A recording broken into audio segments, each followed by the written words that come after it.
One of the big mistakes a lot of membership owners and community managers make is treating all of their members the same, as if they are at the same point in their journey within your program. I want to help you understand the growth path of a member and how knowing where members are on that growth path is really important to make sure that they become longtime active members. Well, oftentimes when people are talking to me about their membership communities, the question they ask the most is, how do I get my members to engage? And their biggest concern is that people who are not engaging in their community platform are not actually making progress and getting results. But that's not always the truth. And the best way for me to help you understand this is by explaining what I call the growth path of a member. This is something that I walked through and created because I needed people to really understand that members go through a path and they're often at different stages, and sometimes they can even skip over those stages. And I'm not talking about the stages in their journey to success inside of your program, but I'm talking about their level of engagement in the program. So I want to explain this growth path of a member to you to help you get a better understanding of where your various members might be. Now, the important part about this is that depending on where somebody is, we might treat them differently. We might have a different goal for that individual.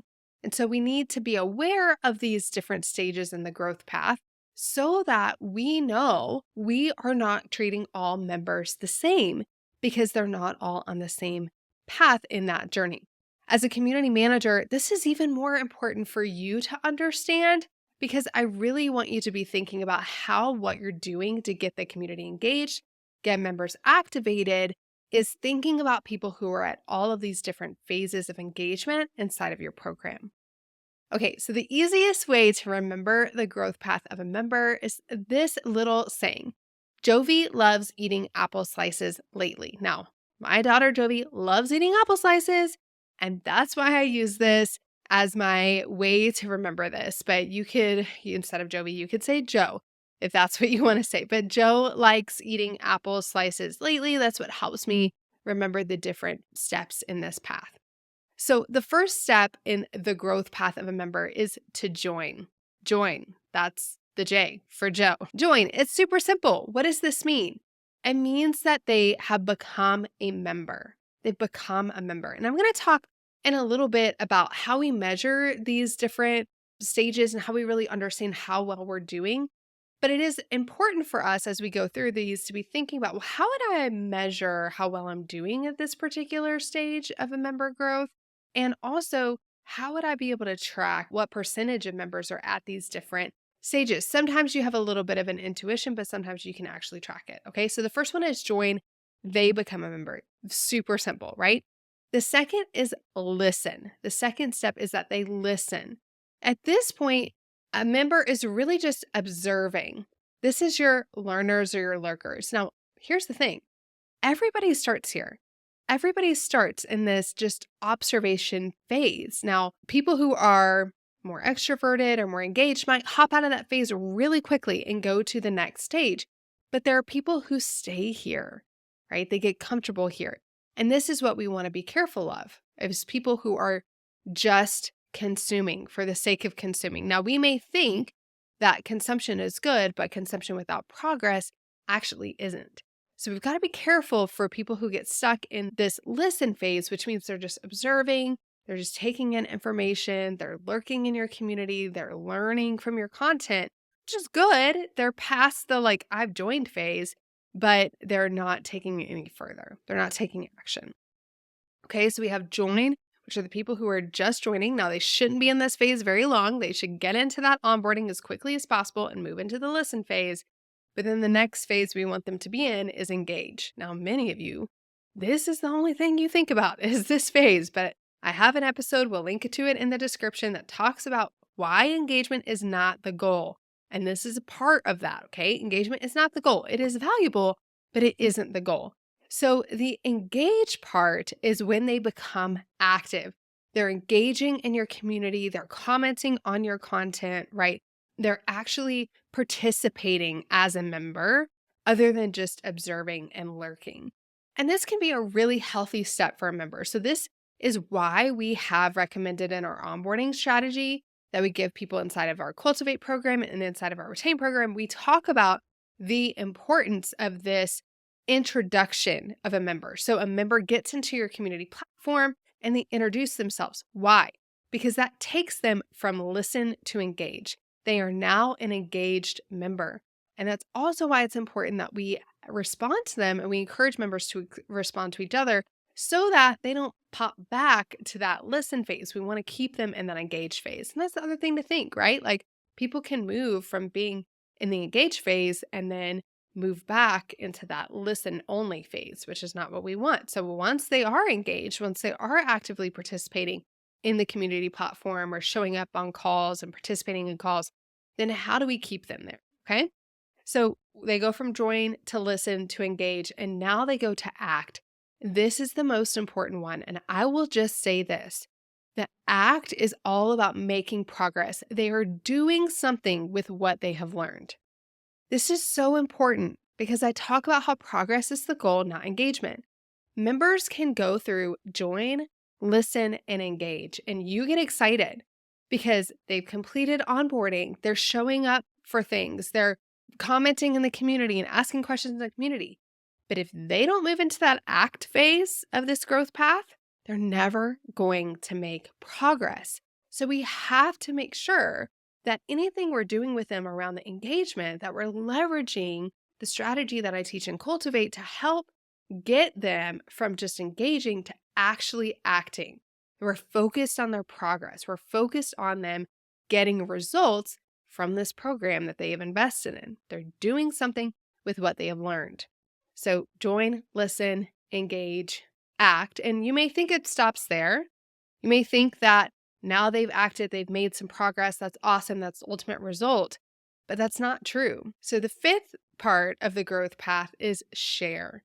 Share. Now, share comes in a couple of ways. It comes internally in the form of retention, and it comes externally in the form of marketing.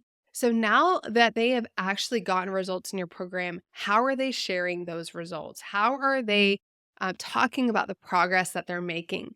Now, for me, starts with getting them to talk in the community, getting them to share their wins, us highlighting their wins, getting them to fill out surveys that tell us about their wins. So it starts in the community, and ideally, those results and that progress is getting shared within.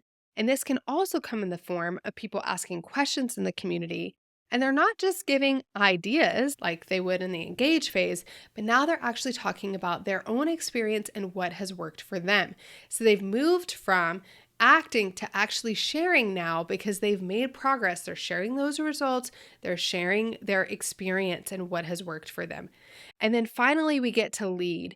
And lead may be somewhere that people never get, but this is where they experience ultimate belonging and influence in your community. This is when people go from sharing so often that now people in the community see them as a leader. And this is a really great opportunity for them to be not just seen as a leader so that they can get that feeling, but it does help with retention and it helps with retaining them, but retaining others because there's more leadership and support inside of the membership. So we go from joining, becoming a member, listening, meaning I'm finally observing, I'm just taking content in at this point, to engaging, I'm actively participating in the community elements, to acting, meaning I'm doing something with what I have learned, to sharing, which can be just in the community or externally for marketing purposes, referring people in, sharing about your community to others, and then ultimately to becoming a natural leader within your community, which can really help support for retention. So you're going to have people at each and every one of these stages. And it's also important to realize that not everyone's going to move through all of these stages. We kind of talked about this. Creating a bunch of leaders isn't your ultimate goal. Progress is the ultimate goal. And if somebody is going to skip over engage and go straight to act, I'm totally okay with that. If they don't need the community element to get results in the program, that is okay. And that's not something that we should try to force upon people who are making progress. And there are always going to be members that we never hear from, but it doesn't mean that we are not doing our job or that they are not making progress. And I've seen this before. I've literally been at meetups where somebody I have never heard of, and I was very engaged as the director of community for this business, never heard of this person. And they're like, oh, I went from $0 to $1 million in a year. We're like, who? are you? I've never heard of you. But they didn't need the community engagement, right? They just needed to consume and act. And that's what they focused on, and they got incredible results. So now that you know what the growth path is, I want you to think about some different ways that you can measure this. So first off, just thinking quantitatively, which means like by the numbers, right? So joining is pretty simple. 100% of your people have joined, but what you're looking for here is conversion rate, right? This is looking at like your conversion rate into your program. But you can break this down specifically for conversion rate into other aspects of the program. If you want to get really granular, you can look at how are they converting into accountability groups or your live event, etc. But for most of you, this is just 100% of people converted into the program. But the stat we're looking at is your conversion rate from your list or from your. Secondly, we have listen. This is all about consumption. That's what I want you to be thinking about. How am I tracking consumption? It can be live participants in a call. It can be replay viewers, downloads of content, how people are showing up on the website, etc. Onboarding completion. There's lots of different things that we can look at to determine that somebody has moved into this phase where they're actually consuming things from us.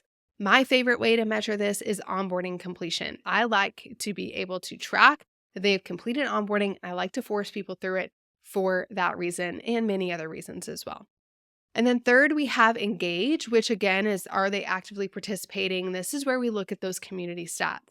What's our engagement rate? My favorite thing to track is actually active members within your community platform. So of all of our paying members, what percentage of them are active in the platform? Facebook and other things will give you other metrics around like active members within that particular community platform, etc.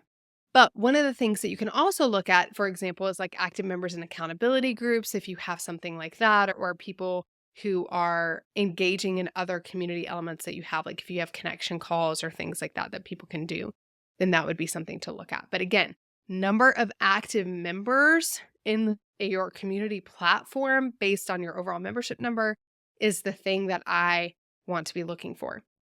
So then we have ACT, and this is all about progress. Many of you really struggle to measure progress of your people, and I get that. But one of the things that you can look at is if you're collecting case studies or stories. I highly encourage you to do that. If you're not doing that, please, please, please go to streamlinedstorysystem.com. It's like $97. You can get my story collecting, organizing, and sharing system. It's going to make this so much easier for you. But this is one of the easiest ways to track progress is to get people's stories. You may have different milestone awards or different incentives for people to make progress in your program, or you may have actual assessments that people take along the way, progress parties, or maybe you are doing an annual survey that helps you determine the progress people are making, or maybe you just track wins that people are sharing inside of the community. But ask yourself, how are we tracking progress? Then we move into share, that share stage. And again, this is looking at how many people are referring into the program. So like, are people referring friends? Do we have an affiliate program? You don't have to have an affiliate program, but you can have a refer a friend program. So what does that look like? Are people utilizing that? How many people have signed up and are participating in that? It's a great way to track that. And then also, again, just going back to the case study, like, are they willing to share their story within the community and outside of the community as well? And then finally, lead. So if you have accountability groups and you need leaders for that, that's a really obvious way. You can look at your top commenters and top engagers in your community and look at how they're participating and see if they're exhibiting leadership qualities as well. Maybe you have some type of welcome committee or some type of ambassador program inside of your membership. And again, that's another way for you to track what percentage of members are showing up or applying to be in that leadership role. Whenever I think about this leadership phase, I think a lot about AA, and they've just been incredible at creating community. And once you reach a certain milestone in AA, you can now become a sponsor. So you can be in a leadership role. Now, it doesn't mean you don't need that program yourself anymore. You still need it, but now you can also guide others along the journey who are further back than you were, which ultimately gives you more accountability in your own journey. So that's one of the things that they found with the AA sponsorship program is that when you are a sponsor, you are less likely to relapse because now you have some accountability, some purpose to stay sober because you have people that you're supporting. So leveraging a program like that where somebody is in like a welcome committee or an ambassador type position inside of your community, they are often stronger participants in your community and they're more likely to get results for themselves. Okay, so I know this is a lot to take in, and I know this is probably a new concept for a lot of you, but it is an important concept to understand because otherwise, like I said, you get really focused on the engage stage. And there's so much more after that, right? Act, share, lead, that we don't want to be forgetting about how we can help members move through these different growth stages. As I'm building my member journey maps, when I'm working with clients and people in my retain program, and we're building out that from the moment they join to the moment they leave and the moment they come back, we're building that full journey with all of those touch points. I'm thinking through these growth stages and I'm asking myself this question. Okay, they've just joined. How do I get them to the listen? How do I get them to start consuming the onboarding? Okay, now they've consumed the onboarding. I know they're listening. How do I get them engaged in the community? How do I get them to share and introduce themselves? Now I really need them to act. How do I make sure that we're focusing them in on a quick win or something that I know is going to help them start seeing results? Now, how do I get them to share those results in the community to encourage and inspire others? And then ultimately, as they continue through that cycle, how do I now get them to be a leader to help support others in the community, which is only going to make our community better? All right, I hope this is super helpful. Again, going through that growth path, we have join, listen, engage, act, share, and lead. That is the growth path of a member. I hope this gives you clarity so that you can really think through where your members are at. And as you think about your communication and your member journey map, you're keeping this in mind.